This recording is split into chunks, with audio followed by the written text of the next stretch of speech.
Bem, pessoal, vamos lá dar continuidade ao nosso videozinho sobre substituição tributária, beleza? A gente tinha parado para vocês naquela parte referente à própria conceituação da substituição tributária e a gente tem que visualizar, tentar centralizar aqui para não ficar olhando para o lado, senão vai parecer que eu estou com algum transtorno, né? Vamos lá. A gente tinha mencionado para vocês o seguinte, que o grande objetivo da substituição tributária seria garantir uma praticidade na tributação, de forma que o Estado pudesse concentrar em uma figura todo o complexo de operações de circulação de mercadorias de um determinado ciclo econômico. Então, no exemplo que nós demos no quadro para vocês, a gente levou em consideração a Ambev, bares e os consumidores finais. Então, existe uma operação de circulação de mercadorias entre a Ambev e os bares, e entre os bares e os consumidores finais, outras operações de circulação. Perfeito? O objetivo da substituição tributária é conferir ao legislador a prerrogativa de escolher qual dessas pessoas, onde concentrar, né, a tributação, em uma dessas pessoas onde seria mais efetiva a fiscalização e a arrecadação. Então, vocês imaginem que ao concentrar toda a tributação e imputar responsabilidade a um agente econômico, que é a indústria, obviamente o fisco só precisa fiscalizar um sujeito passivo em detrimento de milhares que poderiam ter que ser fiscalizados, que no caso, no exemplo que eu dei para vocês, seriam os bares. Perfeito? E aí alguém poderia perguntar, que foi onde a gente cortou, né, o vídeo naquele momento. Ué, professor, mas como que a Ambev paga esse imposto da operação que o camarada vai fazer lá na frente? Exato. E para isso o fisco vai ter que presumir esse valor, certo? Vai ter que presumir o valor que essa cerveja, esse refrigerante seria vendido daí a uma semana, um mês, um ano para frente, beleza? Então, nesse sentido, a substituição tributária se vale da praticidade e se vale também de presunções de valor, do valor futuro que essas operações iriam ter para que eu possa arrecadar esse imposto agora, nesse momento. Beleza? Então, para isso, o Estado tem que se valer do que a gente chama de pautas fiscais. Então, hoje, todos os produtos, mercadorias, etc., eles têm uma pauta de valor no Estado de Minas Gerais, justamente para que o Estado possa, por antecipação, já cobrar de operações futuras. Beleza? Então, o grosso da substituição tributária que a gente estuda, ou trabalha, ou visualiza nos exemplos, é o que a gente chama de substituição tributária progressiva, ou para frente. O que significa isso? É a hipótese de responsabilização de um agente econômico por fatos que ocorrerão no futuro. Então, ele paga por antecipação, né, o valor do ICMS de operações futuras, de operações que estão para frente do ciclo econômico, perfeito? E aqui eu vou projetar para vocês, depois eu vou editar o vídeo, né, o que seria essa chamada substituição tributária progressiva ou para frente, beleza? E eu até mencionei para vocês, inclusive a obra do professor Eduardo Sabag, em algum momento ele chegou a dizer que não existiria outra modalidade de substituição tributária que não fosse a progressiva. E isso é errado, né? Dependendo do tipo de ciclo econômico que você trabalha, você pode ter a responsabilidade por substituição para frente ou para trás. Ou seja, a que a gente estudou e explicou aqui na aula com vocês e desenhou no quadro foi a substituição progressiva. A para frente é essa que consta no artigo 150, parágrafo 7º da Constituição. Beleza? Mas nada impede que eu tenha chamado substituição tributária regressiva ou para trás, né? É o clássico exemplo do agronegócio, de frigoríficos, etc. Então, por exemplo, o pessoal lá da Chapada Gaúcha, tem uma cooperativa lá, a galera produz soja, etc., joga tudo dentro dessa cooperativa, depois vende. Na hora que o camarada entrega a soja na cooperativa, ele já recebe um valor descontado do imposto. Porque a cooperativa sabe que na hora que ela vender aquela safra, ela vai ter que pagar o ICMS da operação dela e da operação do produtor para ela que ocorreu no passado. Então aí a gente tem a chamada substituição tributária para trás, ou seja, a cooperativa é substituta tributária regressiva ou para trás de fatos que já ocorreram. Na substituição tributária da bebida, do carro, da autopeça, etc., são fatos geradores que ocorrerão no futuro, que ainda não ocorreram. Então essa que é a diferença fundamental entre substituição tributária progressiva e substituição tributária regressiva.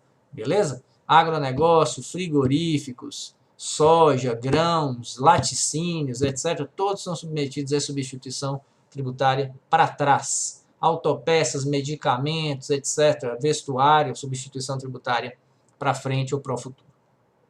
Beleza? E aí, dentro dessa perspectiva, a gente tem aquele julgado que nós pedimos para vocês darem uma olhada na aula anterior, que foi a DI 1851 de Alagoas. Perfeito? Quando a gente lê a Constituição Federal, a gente visualiza no artigo 150, parágrafo 7º, que a lei poderá atribuir a condição de responsável pelo pagamento de tributo a terceiro, né? Estranho a ocorrência do fato gerador, assegurando a imediata e preferencial restituição da quantia paga caso o fato gerador presumido não aconteça. Então isso significa o quê? Que o fisco pode nos cobrar por antecipação, a título de substituição tributária, tributos por fatos geradores que nem são nossos, são de terceiros, aí nós seríamos responsáveis, mas que ainda vão acontecer no futuro. E aí, se eles não acontecerem, a gente tem direito de ser restituído desses valores, beleza? Ser restituído desses valores pelo fisco, certo? Mas o que acontecia na realidade, né? Imagine que eu estou aqui, ó, comprei esse livro, certo? Vamos imaginar que esse livro aqui está fora, é um livro, uma mercadoria comum. Vamos contar um livro, não que o livro é imune, alguém poderia me encher o saco e falar que eu estou errado. Mas imagine esse relógio aqui, ó. Beleza. Esse relógio saiu da fábrica, ele custou R$100 e o preço de venda dele para o consumidor final é aquele negócio preço público sugerido, não sei se vocês já viram em placa de cigarro, placa de sorvete, etc. E que a gente fica com raiva porque chega na praia, o preço público sugerido do picolé do seu menino é R$2 e na praia custa 8, aí você quer dar um tiro na cabeça, mas é sugestão, beleza? Aquilo ali existe para fim de substituição tributária. Na hora que o camarada compra aquele picolé e distribui, a indústria já paga pelo valor da compra e do valor futuro, que é esse público sugerido, beleza? Então vamos imaginar esse relógio aqui, pode ser um carro, pode ser o que for, né? Imagine que a indústria vendeu esse relógio por 100, recolheu o ICMS sobre substituição própria, sobre operação própria, de 100, e vai pagar mais o ICMS substituição tributária, porque o fisco presume que a relojoaria vai vender esse relógio por 200. Beleza? Então é aquela mesma situação que a gente colocou no quadro. Mas vocês imaginem que não acontece uma crise, acontece uma coisa qualquer, né? Um sheba desse da internet usa o relógio, aí o relógio perde valor, porque fulano de tal tá usando e tal, não vou comprar mais. Aí ninguém compra, sai fora de moda. Aí o relógio que o cara pagou por antecipação, imposto calculado em cima de R$200, lá no passado, ele foi efetivamente vendido não por 200, mas por 100, ou por 50, ou por 10, entendeu? Um décimo do preço. E aí como é que faz?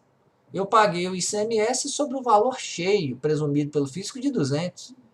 Mas eu não vendi esse relógio efetivamente por 200, vendi por menos, vendi por 100. Então isso significa que eu paguei antecipadamente imposto a mais. E eu teria que ser restituído, né? É justamente essa a dicção do artigo 150, parágrafo 7º da Constituição. Ou seja, caso o fato gerador presumido, e eu presumi que ele ia acontecer em 200, não aconteça, ele aconteceu em 100, então eu tenho a imediata e preferencial restituição da quantia paga. Então qual foi o absurdo da DIN 1851 de Alagoas? O STF simplesmente chegou e falou, não, Os estados só têm obrigação de restituir o contribuinte caso o fato gerador presumido não ocorra integralmente. Mas se ele ocorrer parcialmente, problema do contribuinte. Beleza? Então, isso gera uma situação de que, para eu conseguir o direito de restituição do ICMS, no caso do relógio, era só se a transportadora explodisse a carga e eu perdesse, ou ela fosse furtada, etc. Entendeu?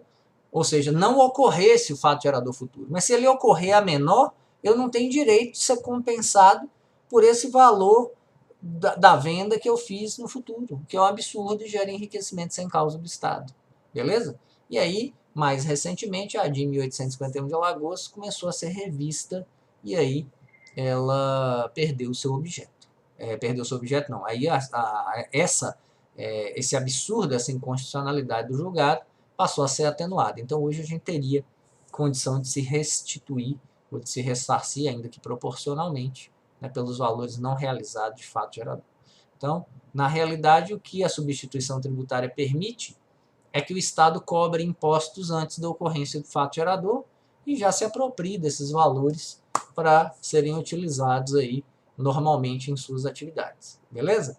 Então aqui a gente encerra a parte de circulação de mercadorias, comuns, etc., os principais institutos, e a gente fala na sequência sobre outras operações, beleza?